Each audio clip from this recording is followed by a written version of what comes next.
Hi, welcome back.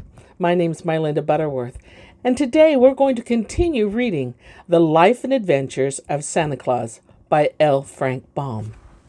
Today we begin with Chapter 7, The Great Battle Between Good and Evil. Ock listened gravely to the recital of Klaus, stroking his beard the while, with slow, graceful motion that betokened deep thought. He nodded approvingly when Klaus told him how the Knooks and the fairies had saved him from death, and frowned when he heard how the Awgas had stolen the children's toys. At last he said, "From the beginning, I have approved the work you are doing among the children of men, and it annoys me that your good deeds should be thwarted by the Awgas. We immortals have no connection whatever with the evil creatures who have attacked you. Always have we avoided them, and they in turn have hitherto taken care not to cross our pathways. But in this matter I find they have interfered with one of our friends, and I will ask them to abandon their persecutions, as you are under our protection." Klaus thanked the Master Woodsman most gratefully, and returned to his valley, while Ock, who never delayed carrying out his promises, at once traveled to the mountains of Awgas. There, standing on the bare rocks, he called on the king and his people to appear. Instantly, the place was filled with throngs of the scowling Awgas, and their king, perching himself on a point of rock, demanded fiercely, "Who dares call on us?" "It is I, the Master Woodsman of the world," responded Ock. "Hear our force you only claim," cried the king angrily. "We owe no allegiance to you, nor to any immortal." "That is true," replied Ock calmly. "Yet you have ventured to interfere with the actions of Klaus, who dwells in the Laughing Valley, and who is under our protection." Many of the Awgas began muttering in this speech, and their king turned threateningly to the Master Woodsman. "You are set to rule the forest, but the plains and the valleys are ours," he shouted. "Keep to your own dark woods. We will do as we please with Klaus." "You shall not harm our friend in any way," replied Ock. "Shall we not?" asked the king impudently. "You will see our powers are vastly superior to those of the mortals, and finally and fully as great as those of the immortals."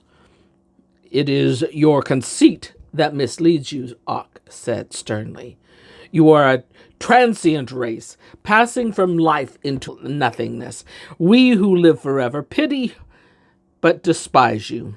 On earth you are scorned by all, and in heaven you have no place. Even the mortals after earth enter into another existence for all time, and so are your superiors. How then dare you, who are neither mortal nor immortal, refuse to obey my wish?" The Awgas sprang to their feet with menacing gestures, but their king motioned them back. "Never before," he cried to Ock, while his voice trembled with rage, "has any immortal declared himself the master of the Awgas. Never shall an immortal venture to interfere with our action again, for we will avenge your scornful words by killing your friend Klaus within 3 days. Nor you nor any immortals can save him from our wrath. We defy your powers. Begone, Master Woodsman of the world. In the country of the Awgas, you do not have a place." "It is war," declared Ock with flashing eyes. "It is war," returned the king savagely. "In 3 days your friend will be dead." The master turned away and came to the forest of Berzee, where he called a meeting of the immortals and told them of the defiance of the Awgas and their purpose to kill Klaus in 3 days. The little folk listened to him quietly. "What shall we do?" asked Ock. "These creatures are of no benefit to the world," said the Prince of the Knooks. "We must destroy them." "Their lives are devoted only to evil deeds," said the Prince of Riles. "We must destroy them. They have no conscience and endeavor to make all mortals as bad as themselves," said the Queen of the Fairies. "We must destroy them. They have defied the great Auk and threatened our lives and our adopted son," said the beautiful Queen Zerline. "We must destroy them." The Master Woodsman smiled. "You speak well," said he. "These Awgas we know to be a powerful race, and they will fight desperately, yet the outcome is certain. For we who live can never die, even though conquered by our enemies, while every Awgas who is struck down in foe and is less to oppose us. Prepare then for the battle, and let us resolve to show no mercy to the wicked." Thus arose the terrible war between the immortals and the spirits of evil, which is sung in fairyland to this very day. The King Awgwa and his band determined to carry out the threat to destroy Klaus. They now hated him for two reasons. He made children happy, and he was a friend of the Master Woodsman. But since Ak's visit, they had reason to fear the opposition of the immortals, and they dreaded defeat. So the king sent swift messengers to all parts of the world to summon every evil creature to his aid. And on the third day, after the declaration of war, a mighty army was at the command of the King Awgwa. There were 300 Asiatic dragons, breathing fire that consumed everything it touched. These hated mankind and all good spirits. And there was the three-eyed giants of Tartary, a host in themselves, who liked nothing better than to fight. And next came the black demons from Patagonia, with great spreading wings like those of a bat, which swept terror and misery through the world as they beat upon the air. And joined to those were the Goozle goblins, with long talons as sharp as swords, and which they clawed the flesh from their foes. Finally, every mountain Awgwa in the world had come to participate in the great battle of the immortals. The King Awgwa looked around about this vast army, and his heart beat high with wicked pride, for he believed he would surely triumph over the gentle enemies, who had never before known to fight. But the Master Woodsman had not been idle. None of his people was used to warfare, yet now they were called upon to face the host of evil. They willingly prepared for the fray. Ak had commanded them to assemble in the Laughing Valley, where Klaus, ignorant of the terrible battle that was to be waged on his account, was quietly making toys. Soon the entire valley from hill to hill was filled with little immortals. The Master Woodsman stood first, bearing a gleaming axe that shone like burnished silver.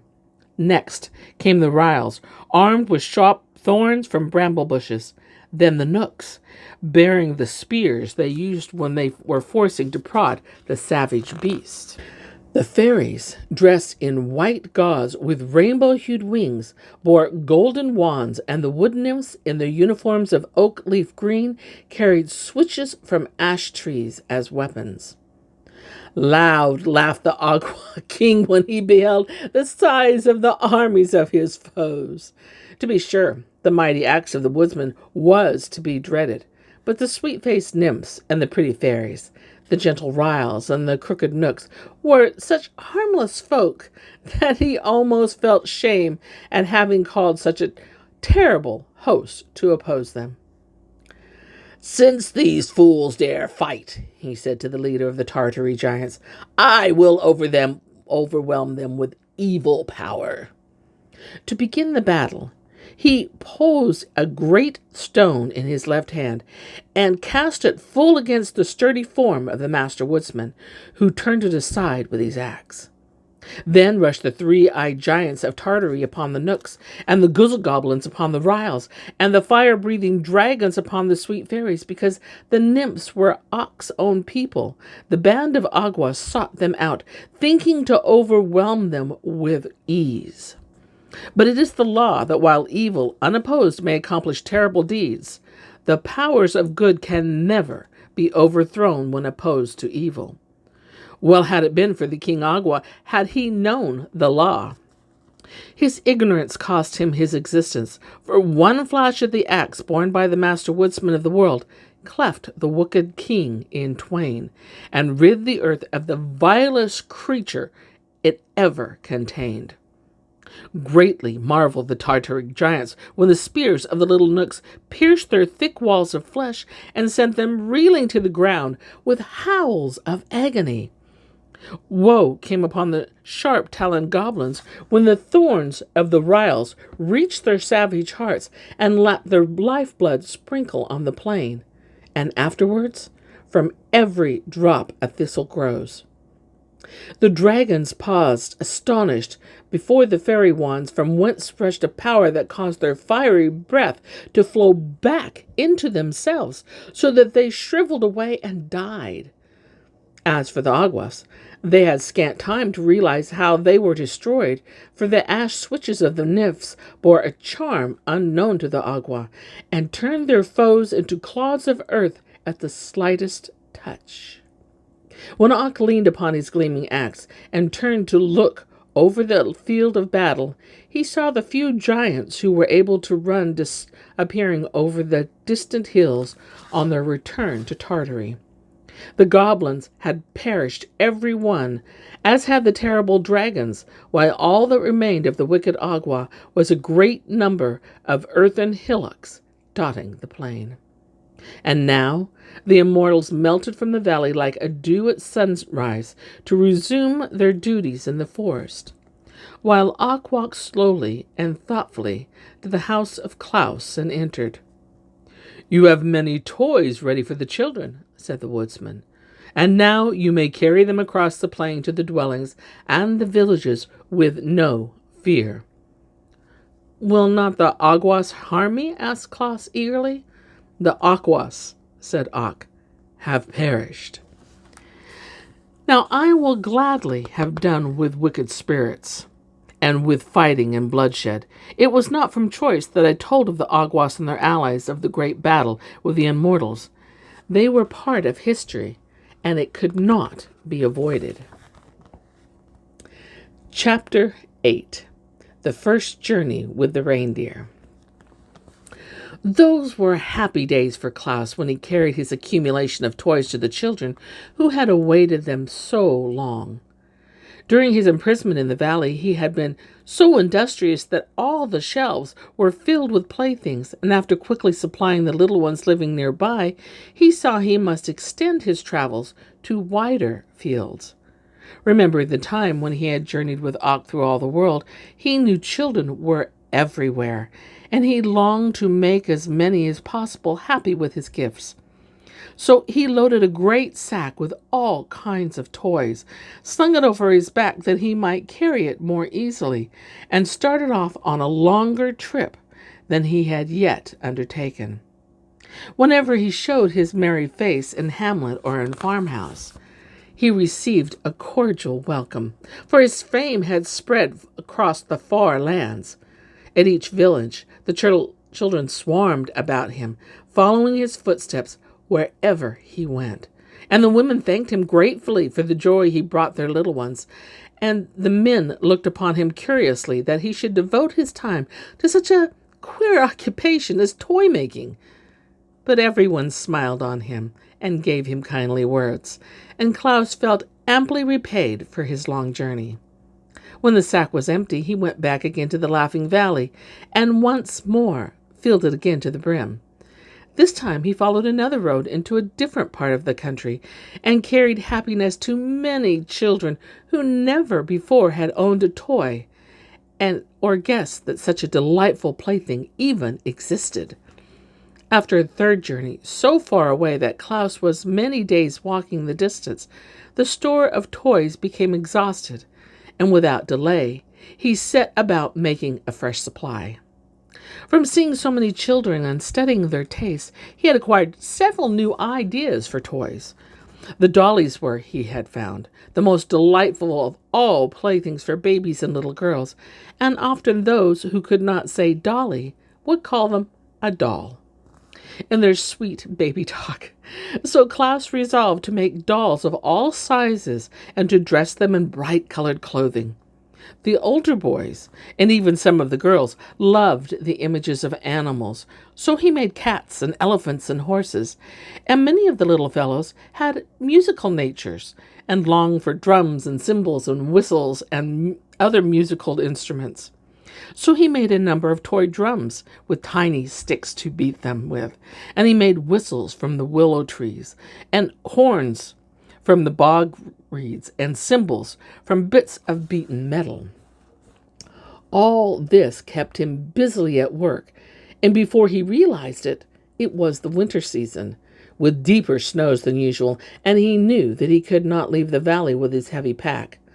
Moreover, the next trip would take him farther from home than ever before, and Jack Frost was mischievous enough to nip his nose and ears if he undertook the long journey while the Frost King reigned. The Frost King was Jack's father, and never reproved him for his pranks. So Klaus remained at his workbench, but he whistled and sang as merrily as ever, for he would allow no disappointment to sour his temper or even make him unhappy.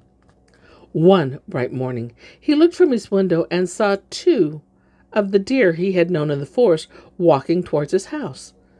Klaus was surprised, not that the friendly deer should visit him, but they walked on the surface of the snow as easily as if it was solid ground, notwithstanding the fact that throughout the valley the snow lay many feet deep. He had walked out of his house a day or two before and had sunk up to his armpits in a drift. So when the deer came near, he opened the door and called them in. "Good morning, Flossie. Tell me, how are you able to walk on the snow so easily?" "It is frozen hard," answered Flossie. "The Frost King has breathed on it," said Glossie, coming up, "and the surface is now as solid as ice." "Perhaps," remarked Klaus thoughtfully, "I might carry a pack of toys to the children." "Is it a long journey?" asked Flossie. "Yes, and it will take me many days, for the pack is heavy," answered Klaus. "Then the snow would melt before you get back," said the deer. "You must wait till spring, Klaus." Klaus sighed. "Had I your fleet feet," said I could make the journey in a day." "But you have not," returned Glossie, looking at his own slender legs with pride.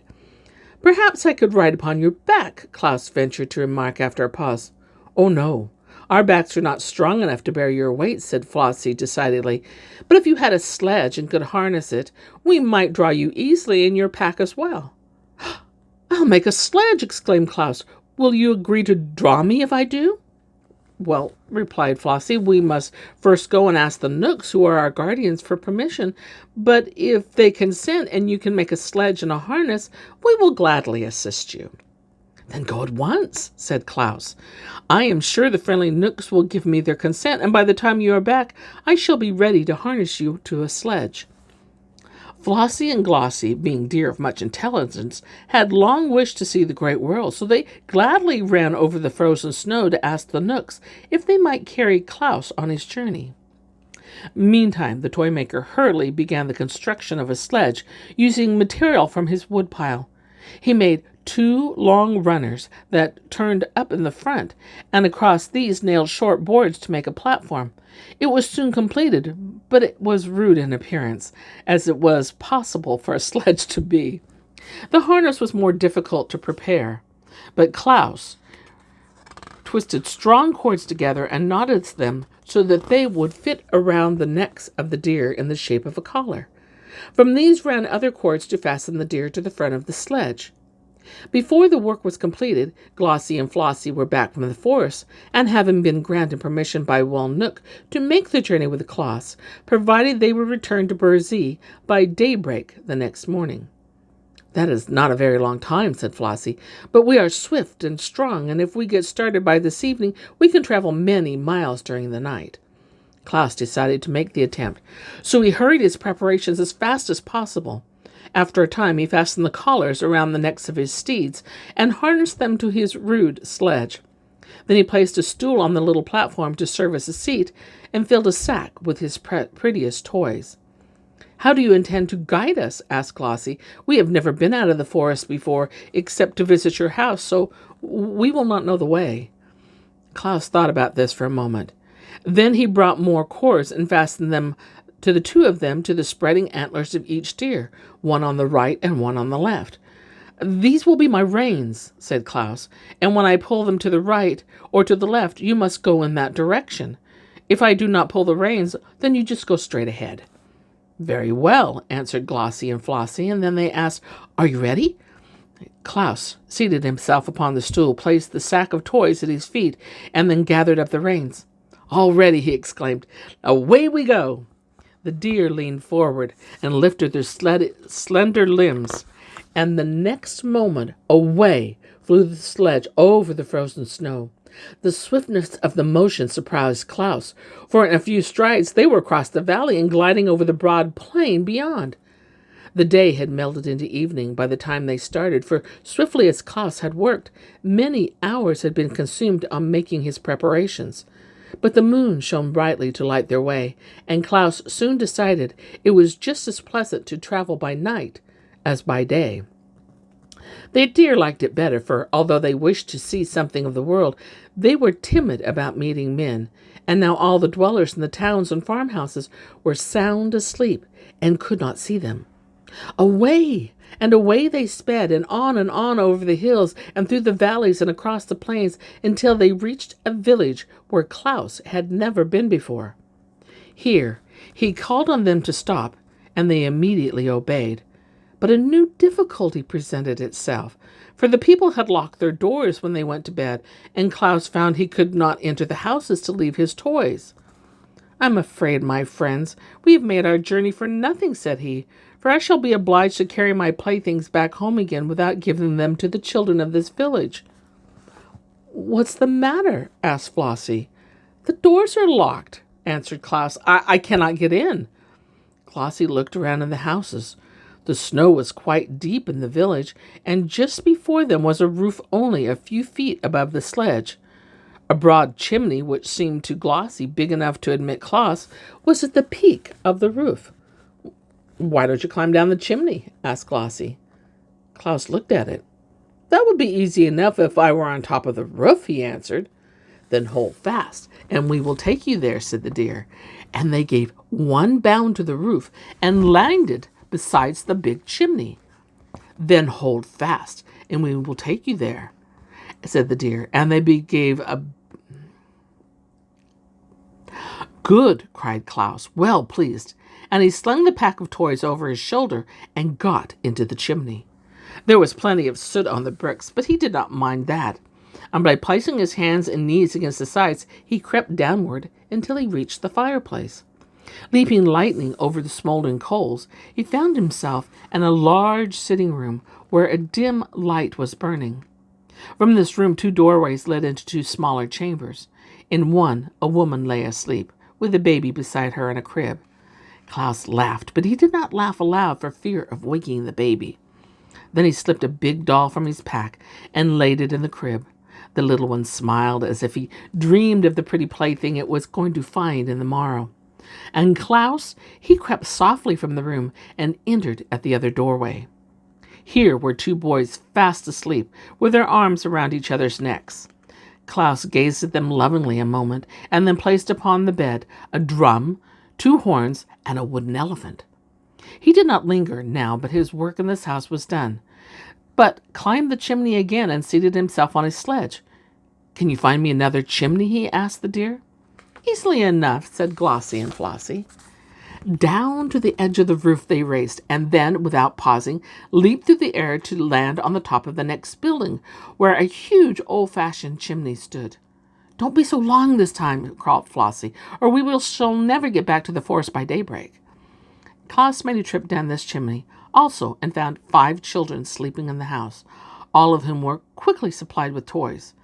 When he returned, the deer sprang to the next roof, But on descending the chimney, Klaus found no children there at all. That was not often the case in the village. However, so he lost time when you might suppose in visiting the dreary homes where there were no little ones. When he had climbed down the chimney of all the houses in the village and had left a toy for each sleeping child, Klaus found that his great sack was not even half emptied. "Onward, friends," he called to the deers. "We must seek another village." So away they dashed, although it was long past midnight, and in a surprisingly short time they came to a large city, the largest Klaus had ever visited since he had begun to make toys. But nothing daunted by the throngs of houses, he set to work at once, and his beautiful steeds carried him rapidly from one rum roof to another, only the highest being beyond the leap of the agile deer. At last, the supply of toys was exhausted, and Klaus seated himself on the sledge with the empty sack at his feet and turned to the heads of Glossie and Flossie towards home. Presently, Flossie asked, "What is that great gray streak in the sky?" "It's the coming dawn of the day," answered Klaus, surprised to find that it was so late. "Good gracious!" exclaimed Glossie. "Then we shall not be home by daybreak, and the Knooks will punish us and never let us come again." "We must race for the Laughing Valley and make our best speed," returned Flossie. "So hold fast, friend Klaus." Klaus held fast, and the next moment was flying so swiftly over the snow that he could not see the trees as they whirled past. Uphill and down dale, swift as an arrow shot with a bow, they dashed, and Klaus shut his eyes to keep the wind out of them and left the deer to find their way. It seemed to him they were plunging through space, but he was not at all afraid. The Knooks were severe masters and must be obeyed at all hazards, and the gray streak in the sky was growing brighter every moment. Finally, the sledge came to the sudden stop, and Klaus, who was taken unawares, tumbled from his seat into the snowdrift as he picked himself up and heard the deer cry, "Quick, friend, quick! Cut away our harness!" He drew his knife and rapidly severed the cords, and then he wiped the moisture from his eyes and looked about him. The sledge had come to a stop in the Laughing Valley, only a few feet, he found, from his own door. In the east, the day was breaking, and turning to the edge of Burzee, he saw Glossie and Flossie disappear into the forest. And that is where we end our story for today. We'll be back tomorrow to tell you more tales about Santa Claus. Bye until then.